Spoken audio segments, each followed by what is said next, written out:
T20 world cup కు ముందు విశాఖలో జరిగిన మ్యాచ్లో టీమిండియా ప్రయోగాలు చేసింది, విఫలమైంది. ముందుగా న్యూజిలాండ్ను 200 పరుగుల లోపే కట్టడి చేయలేకపోయింది. ఆ తర్వాత టార్గెట్ చేజ్లో హ్యాండ్సప్ అనేసింది. టాస్ గెలిచినప్పటికీ టీమిండియా తనను తాను పరీక్షించుకోవాలనుకుంది. తొలుత బ్యాటింగ్ చేసే అవకాశాన్ని న్యూజిలాండ్కు ఇచ్చింది.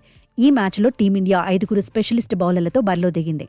హర్షదీప్ సింగ్, హర్షిత్ రాణా, జస్ప్రీత్ బుమ్రా, రవి బిష్నోయ్, కుల్దీప్ యాదవ్ను ఆడించింది. 6 బ్యాటర్లతోనే వెళ్లింది. ఈ ప్రణాళిక భారత్కు వర్కౌట్ కాలేదు. ఇదే అంశంపై టీమిండియా కెప్టెన్ సూర్యకుమార్ యాదవ్ స్పందించాడు. మమ్మల్ని మేం ఛాలెంజ్ చేసుకోవాలనుకున్నామని, అందుకే ప్రయోగాలు చేశామని చెప్పుకొచ్చాడు. 200, 180 పరుగుల టార్గెట్ చేజ్లో తొలి 3 వికెట్లు త్వరగా పడితే ఒత్తిడిలో మిగతా బ్యాటర్స్ ఎలా ఆడతారో చూడాలనుకున్నామన్నాడు. ఫస్ట్ బ్యాటింగ్ చేసినప్పుడు ప్రదర్శన బాగుందన్నాడు. ఛేదనలో పరీక్షించుకోవాలనుకున్నామని చెప్పుకొచ్చాడు. అయితే ఈసారి ఛేదనకు దిగితే సక్సెస్ అవుతామన్నాడు. వరల్డ్ కప్ జట్టులో ఉన్న వాళ్లందరికీ అవకాశాలు ఇవ్వాలనుకున్నామని క్లారిటీ ఇచ్చాడు. నిజానికి 5 మ్యాచుల సిరీస్లో ఇప్పటి వరకు 4 మ్యాచులు ముగిశాయి.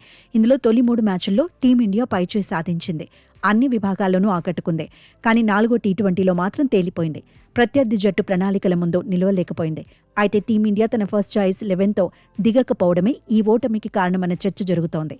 టీ20 వరల్డ్ కప్కు ముందు విశాఖ మ్యాచ్లో ఓటమి ఓ హెచ్చరిక వంటిది అని ఎక్స్పర్ట్స్ అంటున్నారు. విశాఖ మ్యాచ్లో బౌలర్లు భారీగా పరుగులు ఇచ్చేశారు. ముఖ్యంగా హర్షిత్ రాణా విఫలమయ్యాడు. భారత జట్టులో ఎక్కువ ఎకానమీ రేట్ హర్షిత్ రాణాదే. 4 ఓవర్లలో 13.50 ఎకానమీ రేట్తో పరుగులు ఇచ్చాడు.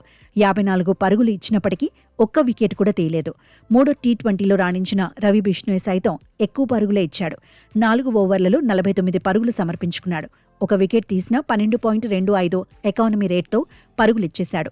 బుమ్రా 9.50, కుల్దీప్ యాదవ్ 9.75, హర్షదీప్ సింగ్ 8.25 ఎకానమీ రేట్తో పరుగులు సమర్పించుకున్నారు. బౌలింగ్లోనూ భారత్ సమిష్టిగా రాణించలేకపోయింది.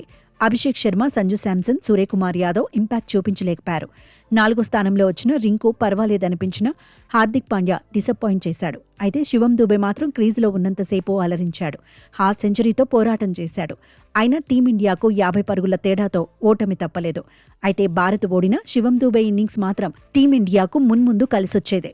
దూబే క్రీజులో నిలబడితే ఎలా ఉంటుందనేది విశాఖ మ్యాచ్తో ప్రూవ్ అయింది.